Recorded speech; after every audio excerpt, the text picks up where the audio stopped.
प्रिय दर्शकों, नवरात्रि कल से शुरू होने जा रही है। हालांकि देखा जाए तो आज 29 अप्रैल है और आज ही शाम को 4:27 पर प्रतिपदा लग जाएगी और कल यानी 30 अप्रैल को 12:30 बजे तक 12:30 तक ही प्रतिपदा का समय है। तो कायदे से तो नवरात्रि आज शुरुआत हो जाएगी, लेकिन सनातन धर्म कह लें, वैदिक ज्योतिष कह लें, वैदिक कर्मकांडों में कह लें, उदया तिथि का एक विशेष महत्व होता है।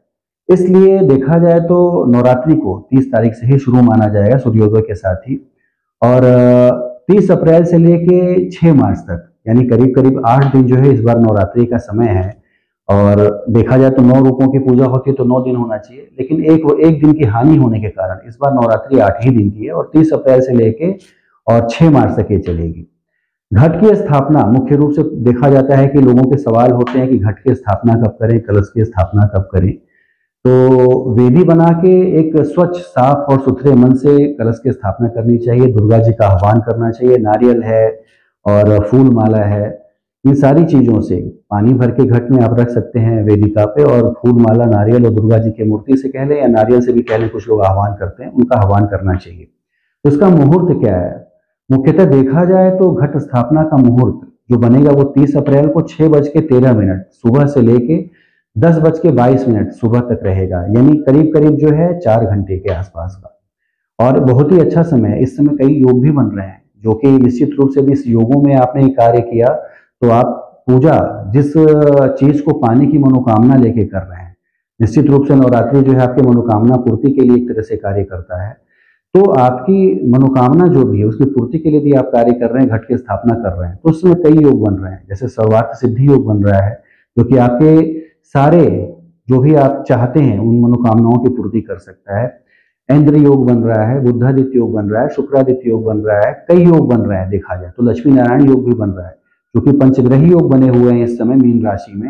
राहु भी है, सूर्य भी है, शुक्र भी है, बुध भी है, शनि भी है।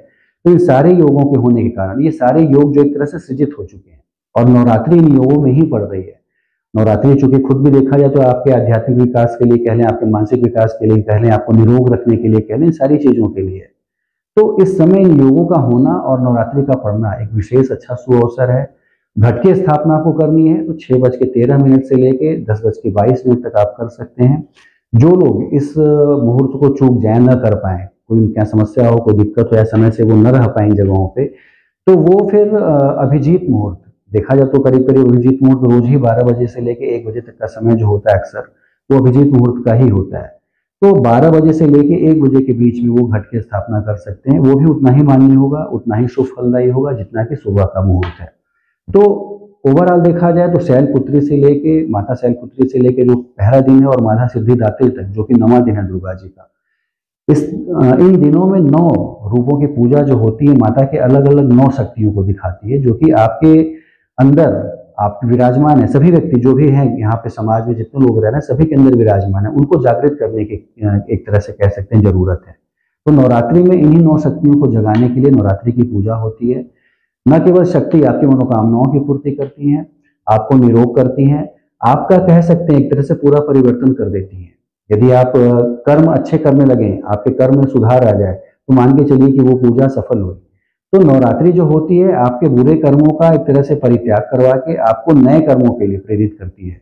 9 दिन यदि आप सात्विक मन से पूजा पाठ करते हैं, व्रत रहते हैं, माँ दुर्गे की आराधना करते हैं, उनके 9 रूपों की अलग अलग आप पूजा करते हैं, दुर्गा सप्तशती का पाठ करते हैं, ये सारी चीजें क्या है आपके कर्मों को बहुत ही बेहतर बना देती है।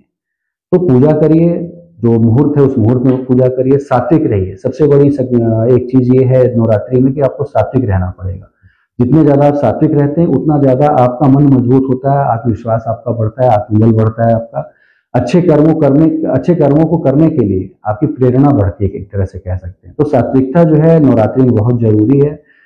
पूजा करनी हो तो 6:13 से 10:22 के बीच कलश स्थापना करके जिस तरह से दुर्गा सप्तशती के अध्याय पढ़े जाते हैं उसका एक तरीका अलग से है, जो कि पढ़ने के लिए कैसे पढ़ना है, आपको कितने चैप्टर पहले दिन पढ़ने हैं, कितने चैप्टर दूसरे दिन पढ़ने हैं, ये सारी चीजें उस किताब में लिखी रहती हैं। आप एक किताब ले सकते हैं दुर्गा सप्तशती की, कौन कौन से चैप्टर अर्गला पढ़ना है, पहले आपको कीलक पढ़ना है, क्या पढ़ना है, ये सारी चीजें जो है उसमें क्रमवार बताई रहती हैं। पढ़िए, उनको लेके सात्विक रहिए, अपने आप को मजबूत करिए, समाज को मजबूत करिए, अपने आप को निरोग करिए। व्रत रहना क्या होता है, अपने शरीर का पूरा ट्रांसफॉर्म कर देना, अपने शरीर को, यानी आपके शरीर में जो गंदगी भरी थी आप व्रत के द्वारा उससे एक तरह से मुक्त हो जाते हैं। तो 9 दिन व्रत रहना बहुत बड़ी चीज होती है और 9 दिन में आपका शरीर एक तरह से, आपका मन, आपका शरीर, आपकी आत्मा सब एक तरह से शुद्धिकरण हो जाता है सारी चीजों का।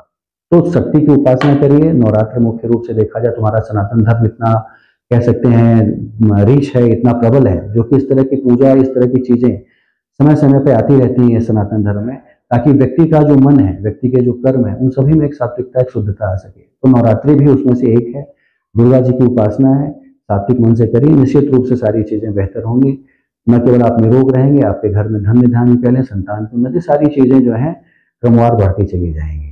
तो जो मुहूर्त है, जो योग है, उसमें पूजा आराधना करिए, खुश रहिए। और आपके सवाल यदि हैं कुछ इससे संबंधित तो नीचे दिए गए नंबरों पे आप पूछ भी सकते हैं, सारी चीजें आपको विस्तार से समझा के बता दी जाएंगी। धन्यवाद।